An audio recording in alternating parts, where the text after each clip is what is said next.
Ce programme est sponsorisé par... vous.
Les aides de l'Europe, la fameuse PAC. D'autres se trouvent dans le code rural, le code de l'urbanisme, le code du patrimoine ou même des arrêtés locaux.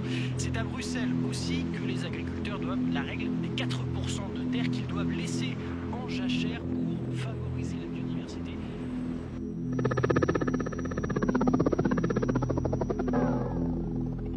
Ce qui est intéressant de voir, c'est le trafic donc, sur la route actuelle. Là, en heure de pointe, il n'y a pas beaucoup plus de trafic. Et donc l'autoroute, elle serait là, accolée à la route existante. Donc il y aurait 6 voies pour ce trafic-là. Voilà. Voilà, ce projet-là aujourd'hui, est-ce qu'on en a besoin? Est-ce qu'on a besoin de continuer à tuer des petits paysans? Ça vous fait pas trop flipper d'être entouré de dangereux terroristes?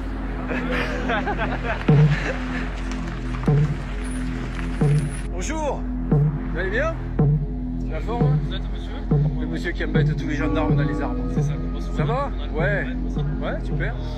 Je demande de vous dire, de vous avertir que ce que vous faites, vous n'avez pas le droit de le faire. Oui, on le sait. C'est pour ça qu'on le fait d'ailleurs.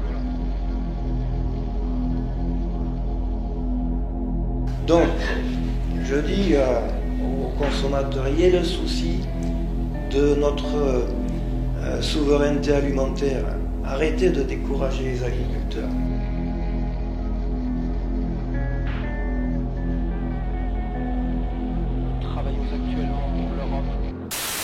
Sous prétexte de nourrir le bourgeois, on travaille 20 heures par jour. On passe notre vie à se geler les meules. Les pieds dans la bouse du matin au soir. Si le discours ambiant, c'est de dire l'agriculture est foutue et il faut que des aides de trésor, il n'y a pas la peine de s'emmerder. On ferme tout de suite le magasin. Allons, un peu de calme. Il y a des gens qui travaillent ici. Que désirent ces messieurs, mon ami? Que nous, on produise bien, ok, mais qu'on nous paye ce que ça coûte et qu'on ne nous mette pas en concurrence avec des produits qui n'ont aucune norme à respecter, aucun... On est partenaires, toi et moi. Tu fabriques des produits, on te les achète à pas cher et on les revend à pas cher, c'est tout. Ben, c'est ça le problème. On y gagne quoi? Vous n'en avez rien à cirer. C'est une honte. Révolte!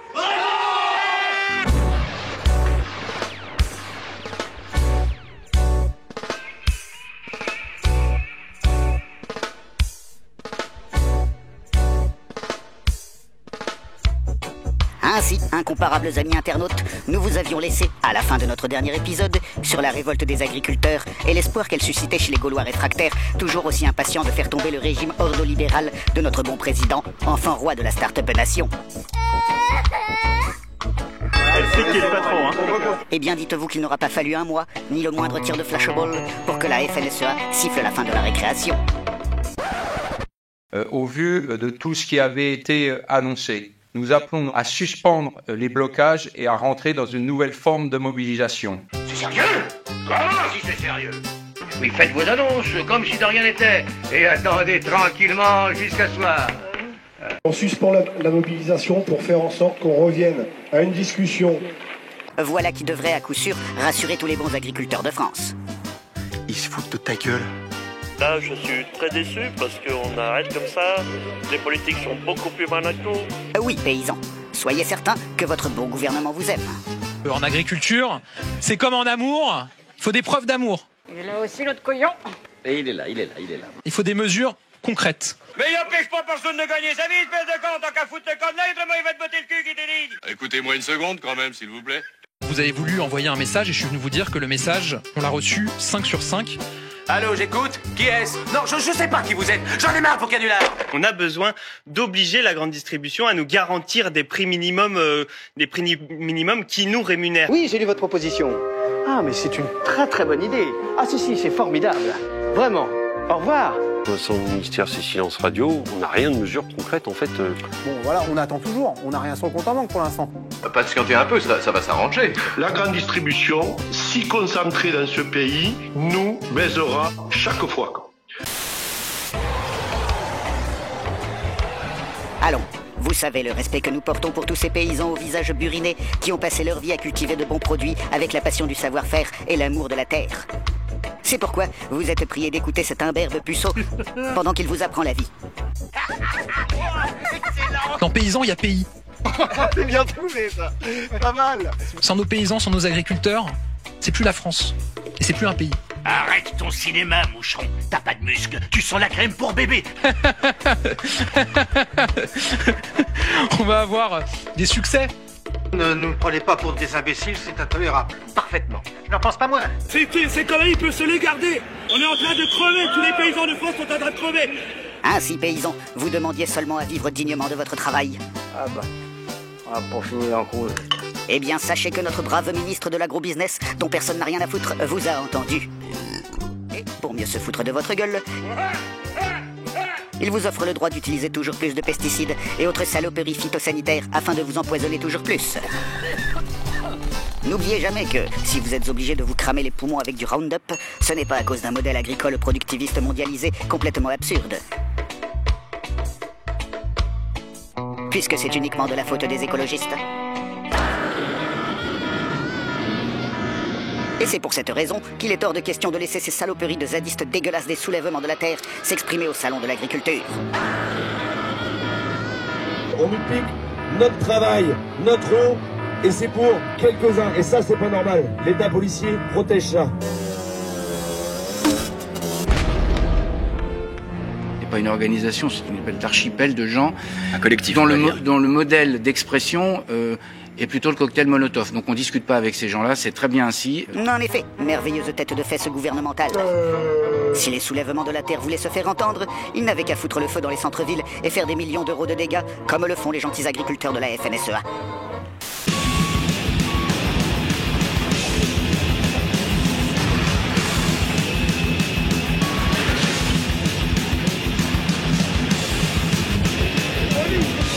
Le plafond du supermarché finit par s'effondrer sous la pression. Est-ce que les agriculteurs ont le droit de revendiquer? Est-ce qu'on doit les laisser faire sans envoyer les CRS? Oui. T'as peur?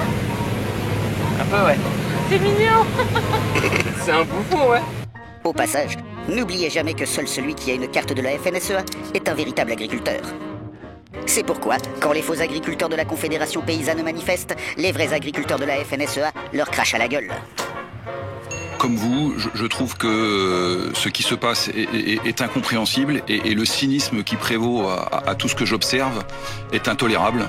Oui, Arnaud Rousseau, philanthrope président de la FNSEA.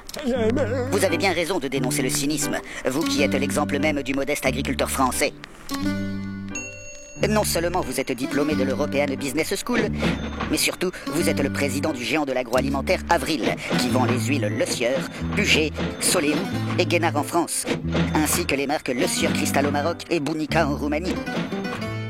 Comme tous les paysans à la vie difficile, le pauvre monsieur Arnaud Rousseau est également un géant de l'élevage, puisque le groupe Avril distribue les marques Matin, Ovotim, Trois-Vallées, Gros-Port et Abera.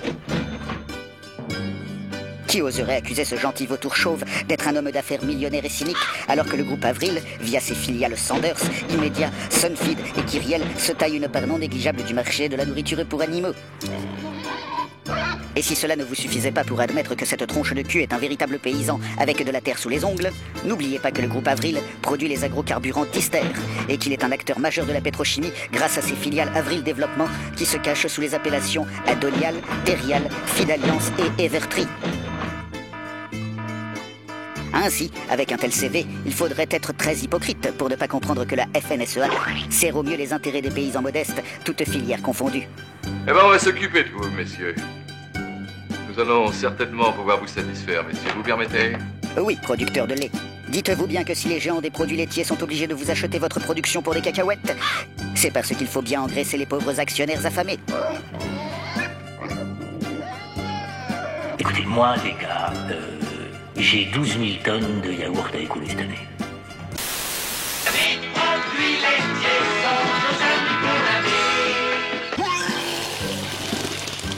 Et si les Français se détournent des bienfaits de la surconsommation de produits laitiers, c'est uniquement à cause de l'infâme propagande de ces écologistes dégénérés qui pensent que le lait d'avoine serait meilleur pour la santé. Oui, éleveurs de France, il en va de même pour la viande de vos bêtes. Si les consommateurs s'en détournent, ce n'est pas à cause du mouton de Nouvelle-Zélande, ni du poulet de Thaïlande, et encore moins du bœuf brésilien. Mais c'est uniquement à cause de ces horribles écologistes véganes. Non seulement ces bouffeurs de pâté végétal veulent corrompre la jeunesse en l'éloignant de nos traditions alimentaires. J'aime le sanglier, c'est bon. Mais en plus, ces imbéciles de la cause animale osent remettre en question le savoir-faire ancestral de nos producteurs de viande. Mais t'avais dit qu'on fera des knackis.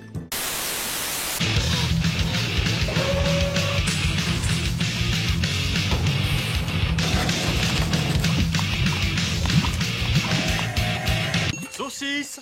Vous voulez une autre saucisse, les enfants? Quant à vous, maraîchers de France, ne vous prenez surtout pas le chou. Si vous n'arrivez plus à écouler votre production de fruits et légumes, c'est non seulement de la faute de ces écologistes véganes de merde, mais c'est également de la faute de l'ensemble des Français pauvres qui, parce qu'ils n'ont pas d'argent, adorent manger de la merde. Et c'est parce qu'ils sont, par nature, capricieux et très difficiles, que les Français pauvres tiennent absolument à ce que cette merde ne respecte aucune norme sociale ou environnementale, et qu'elle soit importée, si possible par bateau, depuis l'autre bout du monde pour être bien certain que son empreinte climatique soit désastreuse.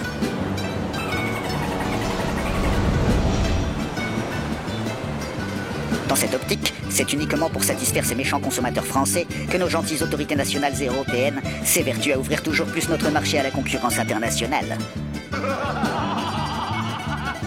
Mais vous n'avez rien à craindre, braves agriculteurs, puisque, pendant ce temps-là, nous fracassons des écologistes.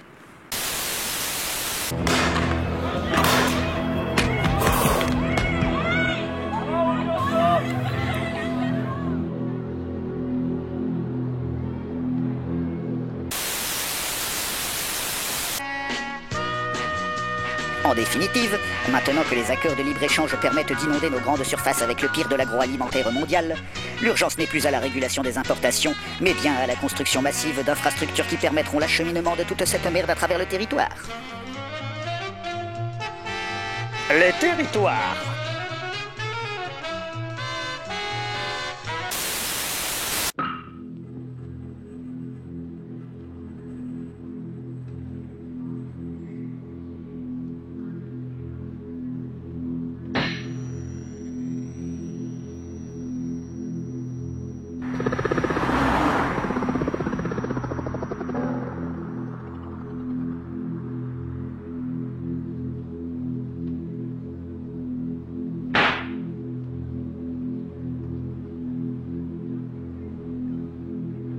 C'était une promesse de la présidente de la Commission européenne, Ursula von der Leyen, pour désamorcer cette crise qui prend de l'ampleur dans quasiment tous les pays de l'Union. Bonjour Baptiste. Ce qui pose problème aux agriculteurs, c'est l'empilement de normes parfois absurdes, voire l'excès de zèle français. Ah oui, l'exemple le plus emblématique.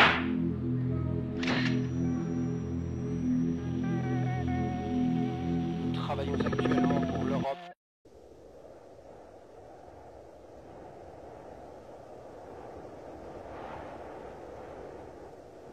Vous voyez la quiétude qu'il peut y avoir ici, pour moi personnellement aussi, parce que je vais aussi me ressourcer ici, quand vous êtes là au milieu de votre propriété.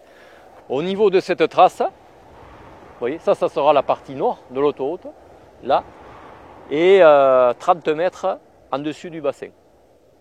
Enfin, un peu plus, entre 30 et 50 mètres. Voilà, voilà, tout le champ là, toute cette partie, paf. Ne vous inquiétez pas, on a l'habitude de faire, tout se passe bien.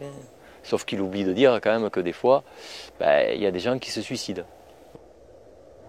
on n'a rien à dire, en fait. On n'a rien à dire. On vous prend la terre, là, vous êtes spolié de votre outil de production, on n'a rien à dire.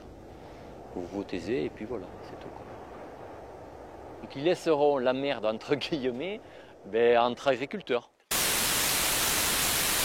Allons paysans, ne soyez donc pas chafouins de vous faire exproprier de vos terres à cause de la construction de l'autoroute A69, puisque vous n'êtes pas un connard de zadiste. Vous n'allez tout de même pas râler parce que les tractopelles et les usines à bitume vont s'installer à côté de votre exploitation des légumes bio. Pensez plutôt à tous les riverains des communes voisines qui, contrairement à vous, ont compris le bien fondé de cette autoroute. C'est vraiment un projet qui est complètement absurde, qui est inutile. Construire une autoroute va à contresens de ce qui doit être fait aujourd'hui. C'est le symbole de tout ce qu'il ne faut pas faire. Fondamentalement, la pollution, elle sera dans nos champs, dans nos maisons, sur nos corps, dans nos plantes. Moi, je suis en colère, et puis au-delà de la colère, je suis dans un désespoir. Je pense qu'à travers tout ce qui s'est joué, c'est un déni de démocratie total. Non, agriculteur, sache que si ton gouvernement tient autant à faire passer cette autoroute sur ta propriété, c'est parce qu'il a conscience que tu es désespéré. Alors, il préfère te changer les idées en te permettant de regarder passer les camions remplis de fraises du Maroc et de miel ukrainien. Ainsi, paysans de France, tu vois bien qu'il n'y a aucune raison de changer de paradigme agricole. On n'arrête pas le progrès, hein. Retiens simplement que, tant que tu auras ta carte de la FNSEA, tu pourras continuer à bloquer les périphes.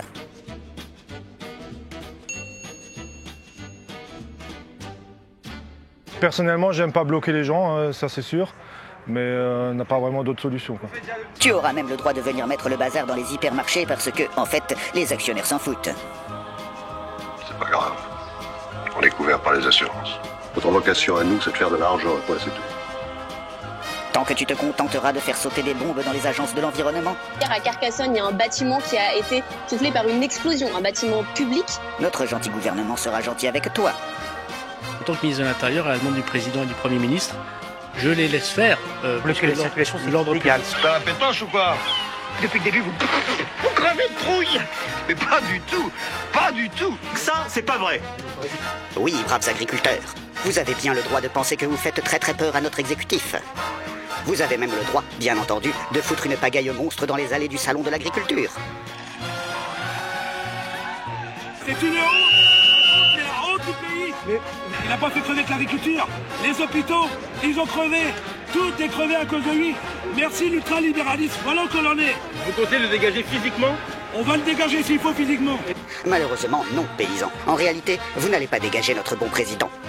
Il y avait 300-400 personnes qui étaient des gens énervés. Non, c'est les chiffres qui viennent de m'être donnés. Pour preuve, vous pouvez constater que votre glorieux monarque aura pu passer la journée à se foutre de votre gueule au salon de l'agriculture et qu'il en sera ressorti sans une égratignure ni la moindre proposition concrète. Non, ça tient pas qu'à moi. Non, attendez. Moi je vais répondre, je vais m'engager. En bas, moi je veux bien parler à tout le monde, simplement tout le monde siffle.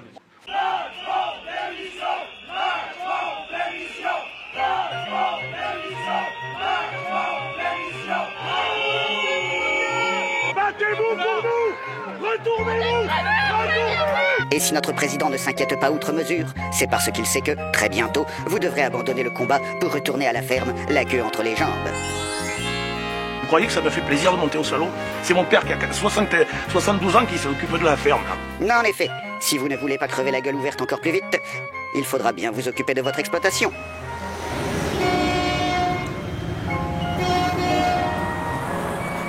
Ainsi, il faut faire confiance aux paysans. Néanmoins, attention, car si malgré nos efforts de pédagogie, tu as tout de même l'impression que tout le monde te prend pour un dindon, il ne faudrait surtout pas que te vienne l'idée saugrenue d'envisager que finalement, les seuls à réellement défendre tes intérêts seraient ces pourritures d'écologistes. De nombreux habitants, le monde paysan, des scientifiques, des naturalistes qui se sont retrouvés pour cette manifestation populaire et festive. Comment ça se passe pour les agriculteurs en cette deuxième journée? Ah, c'est fatigant.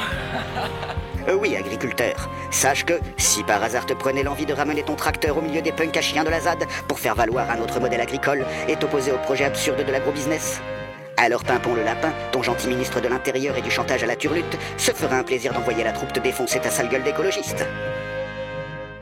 C'est des gens qui sont pacifiques. Ils ont juste quelques grenades et quelques matraques. Mais en dehors de ça, c'est des bonnes gens. On le sait.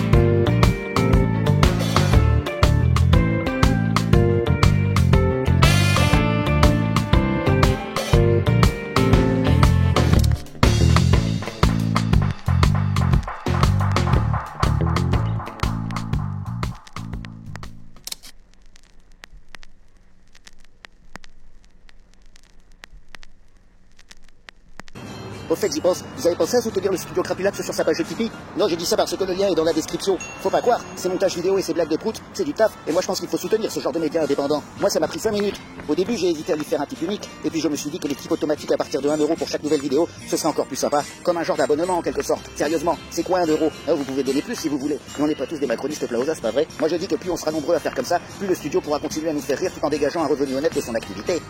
Alors, vous aussi, vous allez participer à la cagnotte Tipeee du studio Crapulax?